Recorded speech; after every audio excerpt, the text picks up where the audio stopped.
Hello friends. ఈరోజు మనం Satavahana history యొక్క సోర్సెస్ ఏంటో చూస్తున్నాం. శాతవాహన హిస్టరీ యొక్క ఆధారాలేంటో చూస్తున్నాం.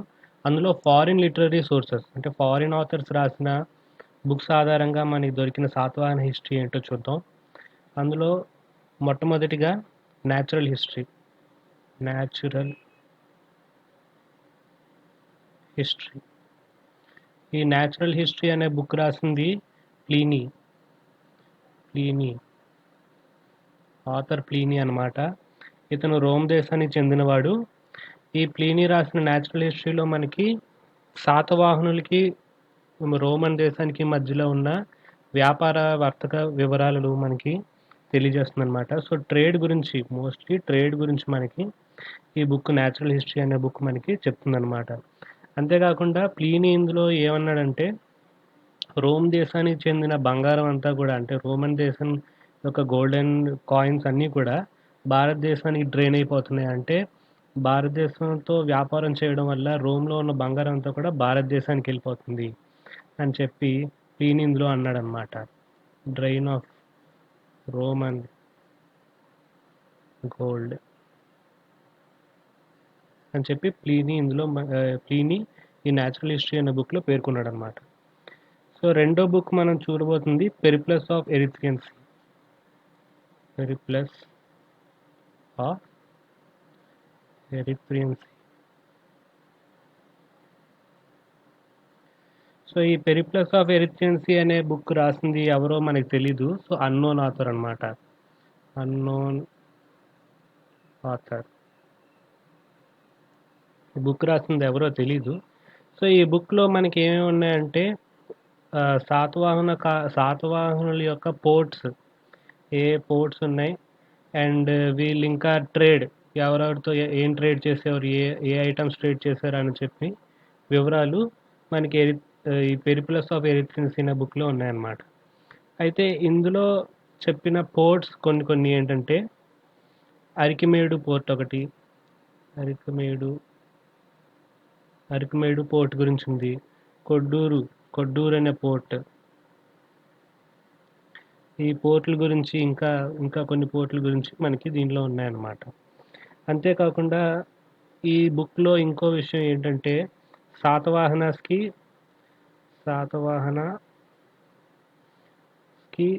సాకా రూలర్స్కి మధ్యన ఉన్న కాన్ఫ్లిక్ట్స్ గురించి అనమాట. కాన్ఫ్లిక్ట్స్ ఏమున్నాయో అని చెప్పేసి మనకి ఈ బుక్లో ఉందన్నమాట. Next guide to Geography. మూడో బుక్ మనం చూడబోతుంది గైడ్ టు జియోగ్రఫీ. ఈ గైడ్ టు జియోగ్రఫీ అనే బుక్ రాసింది టాలమీ. సో ఈ టాలమీ అతను గైడ్ టు జియోగ్రఫీ అనే బుక్ రాశాడు. ఇందులో శాతవాహనుల యొక్క అడ్మినిస్ట్రేషన్ గురించి అండ్ ట్రేడ్ గురించి మనకి ఈ బుక్ నుంచి తెలుస్తుంది అనమాట. ఈ బుక్లో మెన్షన్ చేసిన పోర్ట్స్ ఏంటి అంటే బరూ కచ్చా. ఇది వెస్టర్న్ కోస్ట్లో ఉందన్నమాట. బరూ కచ్చా, సోప్రా, కళ్యాణి పోర్ట్స్ అన్నమాట. ఈ మూడు పోర్ట్స్ మనకి వెస్టర్న్ కోస్ట్లో ఉంది. వెస్టర్న్ కోస్ట్లో ఉన్న శాతవాహనుల యొక్క ఇంపార్టెంట్ పోర్ట్స్ అన్నమాట. ఈస్టర్న్ కోస్ట్లో ఉన్న important port Machilipatnam port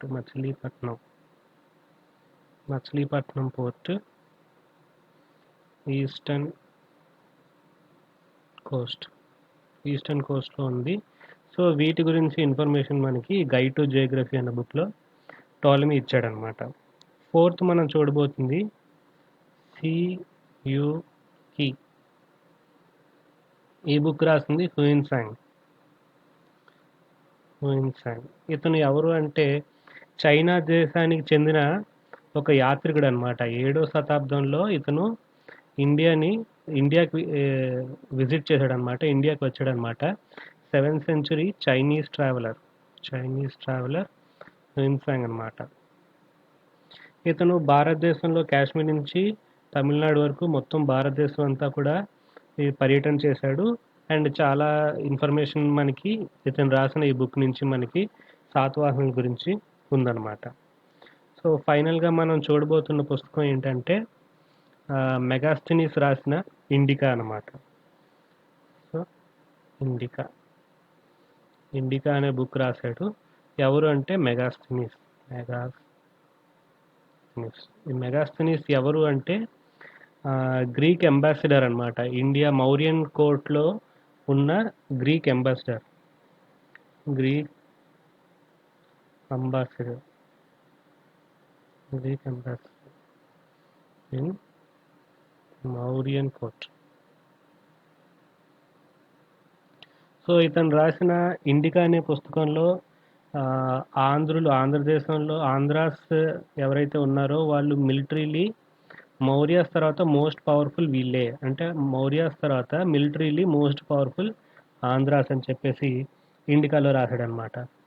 and అదేవిధంగా ఆంధ్రదేశంలో 30 కోటలు ఉన్నాయి, 30 ఫోర్ట్స్ ఉన్నాయని చెప్పి కూడా మనకి మెగాస్థెనీస్ ఇండికాలో రాశాడు. ఇంకా మిలిటరీ డీటెయిల్స్ ఎంతమంది సైన్యం ఉంది ఏంటి అని చెప్పింది కూడా ఈ పుస్తకంలో ఉందన్నమాట. మిలిటరీ డీటెయిల్స్, మిలిటరీ స్ట్రెంత్ అది గురించి మనకి ఈ పుస్తకంలో శాతవాహనుల యొక్క మిలిటరీ ఫోర్స్ గురించి రాశాడనమాట. సో ఈ 5 ఫారిన్ ఆథర్స్ రాసింది మోస్ట్ ఇంపార్టెంట్ మనకి ఫారిన్ సోర్సెస్ అనమాట, ఫారిన్ లిటరీ సోర్సెస్. సో దీంతో సోర్సెస్ మనకి ఏమేమి ఉన్నాయో మనం అన్నీ చూసేసాం. నెక్స్ట్ వచ్చేసి మనకి ఆంధ్ర అంటే శాతవాహనుల యొక్క ఆరిజిన్ అంటే ఒరిజినల్ హోమ్ ఏంటి, ఒరిజినల్ వీళ్ళు ఎక్కడ జన్మస్థలం ఏంటి అన్న దాన్ని కూడా మనం చూద్దాం.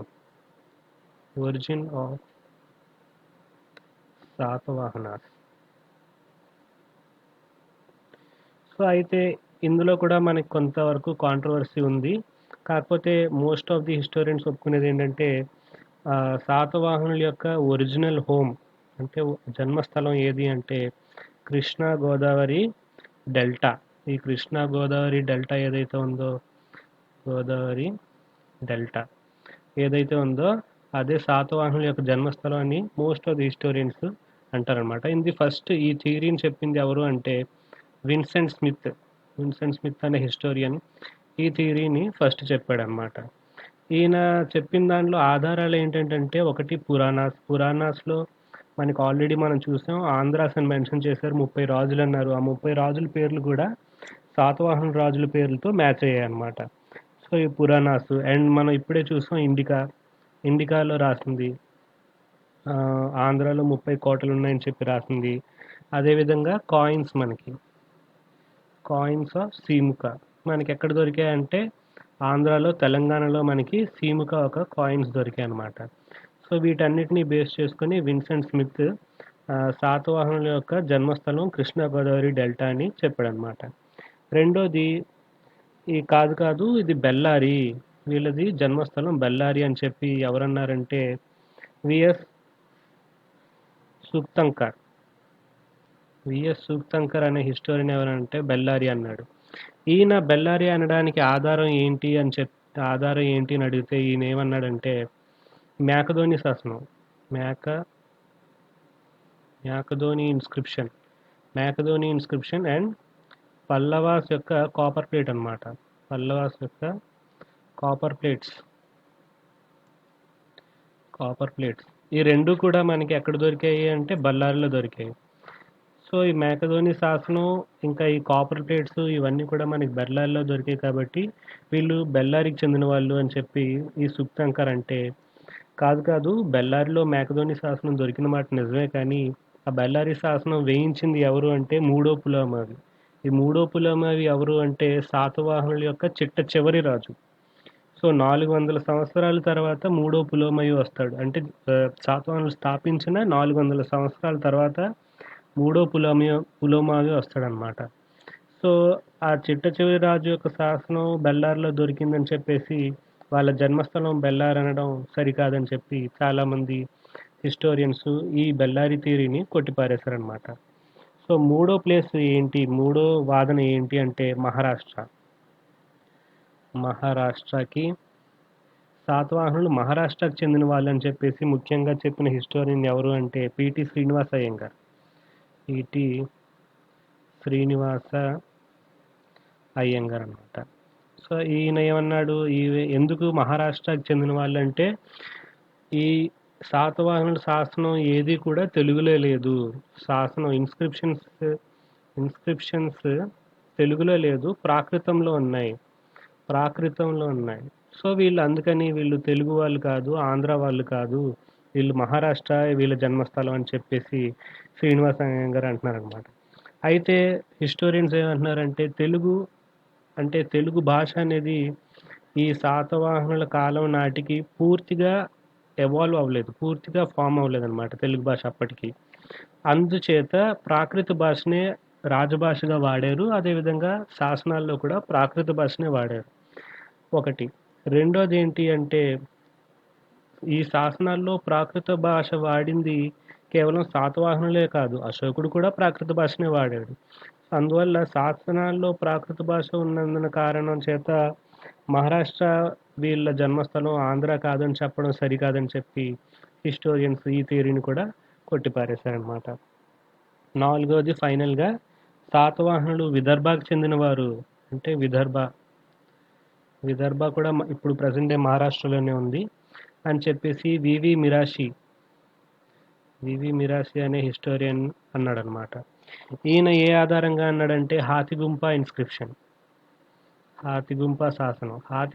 శాసనంలో ఏముందో మనం ఆల్రెడీ ఇంతకు ముందు వీడియోలో చూసాం. హాతిగుంప ఇన్స్క్రిప్షన్ కారవేలుడు వేయించింది. ఆ కారవేలుడు వేయించిన హాతిగుంప శాసనంలో ఏమన్నాడంటే కారవేలుడు యొక్క సైన్యం శాతకర్ణి లెక్క చేయకుండా కన్నబెన్న అనే నదిని చేరుకుంది. కన్నబెన్న అనే నదిని చేరుకుంది, మూషిక నగరంపై దాడి చేసింది అని చెప్పేసి మనకి హాతిగుంప శాసనంలో ఉందన్నమాట. అయితే ఈ వివి మిరాషి ఏమన్నారంటే ఈ కన్నబెన్న నది అనేది కన్హా నది ఇప్పుడు విదర్భ రీజియన్లో ఉన్న కన్హా నది అని చెప్పేసి, అందువల్ల విదర్భ రీజియనే ఈ శాతవాహనుల యొక్క జన్మస్థలం అన్నాడు అనమాట. కాకపోతే దీన్ని కూడా కాదు అని చెప్పేసి గుంటపల్లి శాసనం ద్వారా మనకి తెలుస్తుందన్నమాట. గుంటపల్లి శాసనం ద్వారా మనకి ఏం తెలుస్తుందంటే కారవేలుడు సైన్యం వచ్చింది విదర్భ రీజియన్ కాదు, కోస్టల్ ఆంధ్ర రీజియన్లో కోస్టల్ ఆంధ్ర మీద అటాక్ చేశాడు. కారవేలుడు సైన్యం అటాక్ చేసింది కోస్టల్ ఆంధ్ర, విదర్భ రీజియన్ కాదు అని చెప్పేసి తెలియజేసే శాసనం ఏంటి అంటే గుంటపల్లి శాసనం అన్నమాట. మనకి ఈ శాసనం ప్రకారం ఈ విదర్భ జన్మస్థలం అన్న థియరీ కూడా కొట్టిపారేశారు. సో ఫైనల్గా మనకి మిగిలింది ఏంటి అంటే పురాణాల ప్రకారం, అదేవిధంగా ఇండికా ప్రకారం, కాయిన్స్ దొరికిన దాని ప్రకారం చూస్తే మనకి విన్సెంట్ స్మిత్ చెప్పినట్టు శాతవాహనుల యొక్క జన్మస్థలం గోదావరి కృష్ణా డెల్టా అని చెప్పేసి most of the historians agree అవుతున్నారనమాట. సో ఇది శాతవాహనుల యొక్క లిటరరీ సోర్సెస్లో ఫారిన్ ఆథర్స్ ఇచ్చిన లిటరరీ సోర్సెస్ అండ్ శాతవాహనుల యొక్క జన్మస్థలం గురించి డిస్కషన్. Thank you.